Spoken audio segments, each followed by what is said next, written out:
स्वागत है आप सभी के एग्जाम जी के बिहारी यूट्यूब चैनल पर। दोस्तों आज के इस वीडियो में भारत की सबसे लंबी नदी गंगा नदी तंत्र को कवर करेंगे। दोस्तों हम इस वीडियो में गंगा नदी तंत्र को ग्राफ की सहायता से कवर करेंगे और साथ ही इम्पोर्टेंट क्वेश्चन को भी देखेंगे। तो चलिए अब वीडियो को शुरू करते हैं। तो आइए सबसे पहले गंगा नदी से संबंधित कुछ बेसिक प्रश्नों को भी जान लेते हैं। तो पहला प्रश्न है कि यह भारत की सबसे लंबी नदी है। ठीक है, तो गंगा नदी जो है यह भारत की सबसे लंबी नदी है जिसकी लंबाई 2525 किलोमीटर है। ठीक है, गंगा नदी की लंबाई 2525 किलोमीटर है। आगे है कि गंगा नदी को 2008 में राष्ट्रीय नदी घोषित किया गया। ठीक है, गंगा नदी भारत की राष्ट्रीय नदी है जिसे 2008 में घोषित किया गया। उसके बाद है कि यह भारत के 5 राज्यों से होकर गुजरती है। देखिए गंगा नदी जो है यह भारत के 5 राज्यों से होकर गुजरती है। कौन कौन से राज्य वो हैं? तो उत्तराखंड, उत्तर प्रदेश, बिहार, झारखंड और पश्चिम बंगाल, इन 5 राज्यों से होकर गंगा नदी गुजरती है। और अगर देश की बात करें तो गंगा नदी 2 देशों से होकर गुजरती है। एक तो अपना देश भारत और दूसरा बांग्लादेश। ये पश्चिम बंगाल से बांग्लादेश में प्रवेश करती है। ठीक है, तो ये भारत के 5 राज्यों से होकर गुजरती है और 2 देशों से होकर गंगा नदी गुजरती है। अब आइए गंगा नदी को ग्राफ की सहायता से समझते हैं।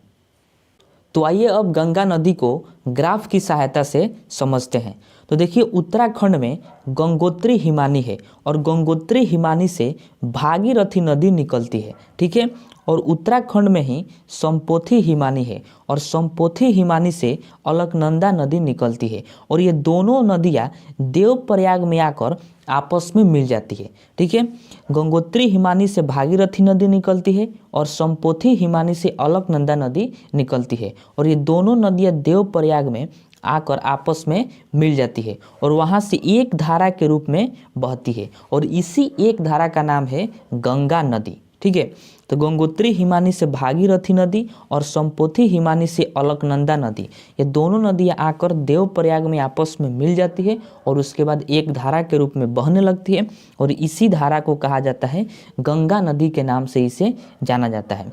अब देखिए संपोथी हिमानी से जब अलकनंदा नदी निकलती है तो अपने साथ कुछ सहायक नदियों को भी लेकर चलती है। तो आइए अब उन सहायक नदियों के बारे में भी जानते हैं। देखिए संपोथी हिमानी से जब अलकनंदा नदी निकलती है तो ये अपने साथ 4 सहायक नदियों को लेकर भी चलती है। तो आइए अब उनके बारे में जानते हैं। देखिए सबसे पहला है धौली गंगा नदी। देखिए धौली गंगा नदी अलकनंदा नदी में आकर मिल जाती है। तो अलकनंदा और धौली गंगा नदी के संगम को विष्णु प्रयाग के नाम से जाना जाता है। दूसरे नंबर पर है नंदाकिनी नदी। नंदाकिनी नदी भी अलकनंदा नदी में आकर मिल जाती है। तो अलकनंदा और नंदाकिनी नदी के संगम को नंद प्रयाग के नाम से जाना जाता है। और तीसरे नंबर पर है पिंडार नदी। पिंडार नदी अलकनंदा में आकर मिल जाती है। तो अलकनंदा और पिंडार नदी के संगम को कर्ण प्रयाग के नाम से जाना जाता है। अब आप इसे याद कैसे रखिएगा? तो आपको याद रखना है धोबी। ठीक है, आपको क्या याद रखना है? धोबी। देखिए धो से हो जाएगा धौली गंगा नदी और वी से हो जाएगा विष्णु प्रयाग। यानी धौली गंगा नदी जब अलकनंदा नदी में मिलती है तो उसके संगम को विष्णु प्रयाग के नाम से जाना जाता है। दूसरे नंबर पर है नंदाकिनी नदी। देखिए नौ से नंदाकिनी नदी और जब अलकनंदा नदी में मिलती है तो उसके संगम को नंद प्रयाग के नाम से जाना जाता है। तो नौ से नंद प्रयाग भी हो जाएगा। उसके बाद पिंडार नदी। तो पिंडार नदी को आप ऐसे याद कर लीजिएगा, कर्ण प्रयाग के नाम से इसे जाना जाता है। जब अलकनंदा नदी में मिलती है तो उसके संगम को। चौथा नदी जो है वह है मंदाकिनी नदी, जो केदारनाथ धाम से, जो कि बहुत ही प्रसिद्ध धाम है, केदारनाथ धाम से निकलती है और यह भी उत्तराखंड में ही है। तो मंदाकिनी नदी केदारनाथ धाम से निकलती है और अलकनंदा नदी में मिल जाती है जिसे रुद्र प्रयाग के नाम से जाना जाता है। मंदाकिनी नदी और अलकनंदा के संगम को रुद्र प्रयाग के नाम से जाना जाता है। उसके बाद ये अलकनंदा नदी आकर और गंगोत्री हिमानी से चलती है भागीरथी आकर इन दोनों नदी आपस में मिल जाती है और उसके बाद एक धारा के रूप में बहती है जिसे गंगा नदी के नाम से जाना जाता है। अब आइए आगे देखते हैं। देखिए हमने देवप्रयाग तक जान लिया। देखिए गंगा नदी जो है वो देवप्रयाग से आगे बढ़ती है और देवप्रयाग से आगे बढ़ते हुए ये हरिद्वार में प्रवेश करती है। हरिद्वार कहाँ है? तो उत्तराखंड में ही है। हरिद्वार में प्रवेश करती है और हरिद्वार के बाद ये उत्तर प्रदेश में प्रवेश कर जाती है। ठीक है, गंगा नदी हरिद्वार के बाद उत्तर प्रदेश में प्रवेश कर जाती है, वो भी उत्तर प्रदेश के कन्नौज जिला में। ठीक है, गंगा नदी उत्तर प्रदेश के कन्नौज जिला में जब प्रवेश करती है तो उत्तराखंड से एक नदी आती है और उस नदी का नाम है रामगंगा नदी। ठीक है, तो उत्तराखंड से रामगंगा नदी आती है और गंगा नदी में उत्तर प्रदेश के कन्नौज जिला में मिल जाती है और यही गंगा नदी की सबसे पहली सहायक नदी है। ठीक है, तो गंगा नदी की सबसे पहली सहायक नदी कौन सी है? तो रामगंगा नदी है, जो उत्तराखंड से आती है और उत्तर प्रदेश के कन्नौज जिला में गंगा नदी में मिल जाती है। उसके बाद गंगा नदी और आगे बढ़ती है। आगे बढ़ते हुए गंगा नदी प्रयागराज में प्रवेश करती है। गंगा नदी जब प्रयागराज यानी इलाहाबाद में जब जाती है तो इस गंगा नदी के दाहिने तट से एक नदी आकर गंगा नदी में मिलती है और उस नदी का नाम है यमुना नदी। ठीक है, तो आइए अब यमुना नदी को देखते हैं। देखिए, यमुना नदी जो है यह उत्तराखंड के यमुनोत्री हिमानी से चलती है। उत्तराखंड के यमुनोत्री हिमानी से गंगा नदी निकलती है और उत्तर प्रदेश के प्रयागराज यानी इलाहाबाद में गंगा नदी में आकर मिल जाती है। अब देखिए, यमुना नदी जब यमुनोत्री हिमानी से निकलकर गंगा नदी में मिलती है तो अपने साथ कुछ सहायक नदियों को लेकर भी चलती है। तो आइए अब उन सहायक नदियों को देखते हैं। तो देखिए, यमुना नदी अपने साथ मुख्यतः 3 सहायक नदियों को लेकर चलती है और ये तीनों नदियाँ जो हैं ये मध्य प्रदेश से आती है। ठीक है, जो तीनों नदियाँ जो यमुना नदी की सहायक नदी है ये तीनों नदियाँ मध्य प्रदेश से आती है। अब देखिए कौन कौन सी नदियाँ हैं, तो वह है चंबल नदी। चंबल नदी जो है यह इंदौर से आती है और यमुना नदी में आकर मिल जाती है। उसके बाद है बेतवा नदी। बेतवा नदी विंध्य पर्वत से निकलती है और यमुना नदी में आकर मिल जाती है। और तीसरी नदी जो है वह है केन नदी, जो कैमूर की पहाड़ी से निकलती है। कैमूर की पहाड़ी मध्य प्रदेश में है, तो कैमूर के पहाड़ी से केन नदी निकलती है और यमुना नदी में आकर मिल जाती है।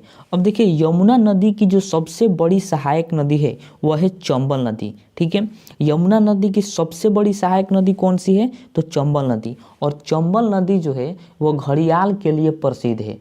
ठीक है, चंबल नदी घड़ियाल के लिए प्रसिद्ध है, इसे आप याद रखिएगा। और यमुना नदी की सबसे बड़ी सहायक नदी है जो इंदौर से आती है और यमुना नदी में मिल जाती है। ठीक है, और केन नदी जो है कैमूर के पहाड़ी से निकलती है। देखिए, क से केन और क से कैमूर, तो इसे आप याद रखिएगा। कैमूर के पहाड़ी से निकलती है केन नदी और यमुना नदी में मिल जाती है। और यमुना नदी इन तीनों अपनी सहायक नदियों को लेकर उत्तर प्रदेश के प्रयागराज में आकर गंगा नदी में मिल जाती है।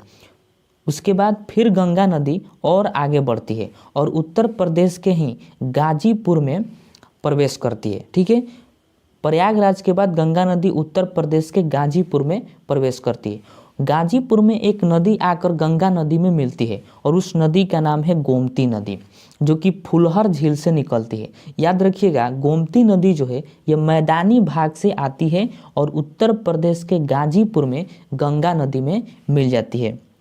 तो क्वेश्चन पूछता है कि वैसी कौन सी गंगा की सहायक नदी है जो मैदानी भाग से आती है, तो कौन है? तो वह है गोमती नदी। ठीक है, ये उत्तर प्रदेश के गाजीपुर में आकर गंगा नदी में मिल जाती है और ये फुलहर झील से निकलती है। अब आइए उत्तर प्रदेश के बाद देखते हैं। देखिए, हमने गाजीपुर तक देख लिया था। अब गाजीपुर के बाद उत्तर प्रदेश जो है वह ख़त्म हो जाता है। उसके बाद गंगा नदी बिहार में प्रवेश करती है। ठीक है, तो बिहार में जब गंगा नदी प्रवेश करती है तो ये छपरा जाती है, यानी छपरा जिला जाती है। ठीक है, तो गंगा नदी जब छपरा जिला में प्रवेश करती है, बिहार के छपरा जिला में जब गंगा नदी प्रवेश करती है तो वहाँ एक नदी आकर गंगा नदी में मिलती है और उस नदी का नाम है घाघरा नदी। ठीक है, अब देखिए, नेपाल से 2 नदियाँ आती है, एक काली नदी और दूसरी कर्णाली नदी। जब काली नदी बिहार में प्रवेश करती है तो बिहार में काली नदी को शारदा नदी के नाम से जाना जाता है। और जब कर्णाली नदी बिहार में प्रवेश करती है तो कर्णाली नदी को बिहार में शारदा नदी के नाम से जाना जाता है। और ये दोनों नदियाँ यानी शारदा नदी और घाघरा नदी, ये दोनों नदियाँ बिहार में आकर आपस में मिल जाती है और एक धारा के रूप में बहने लगती है। और इस नए धारा को घाघरा नदी के नाम से जाना जाता है। और यही घाघरा नदी छपरा में आकर गंगा नदी में मिल जाती है। ठीक है, उसके बाद छपरा के बाद गंगा नदी और आगे बढ़ती है और बिहार के राजधानी पटना में प्रवेश करती है। बिहार की राजधानी जब पटना में प्रवेश करती है तो नीचे से यानी गंगा नदी के दाहिने तरफ से अमरकंटक पहाड़ी से एक नदी आती है और उस नदी का नाम है सोन नदी। ठीक है, तो सोन नदी बिहार की राजधानी पटना में गंगा नदी में आकर मिल जाती है। तो याद रखिएगा, सोन नदी अमरकंटक पहाड़ी से आती है और गंगा नदी में बिहार की राजधानी पटना में मिल जाती है।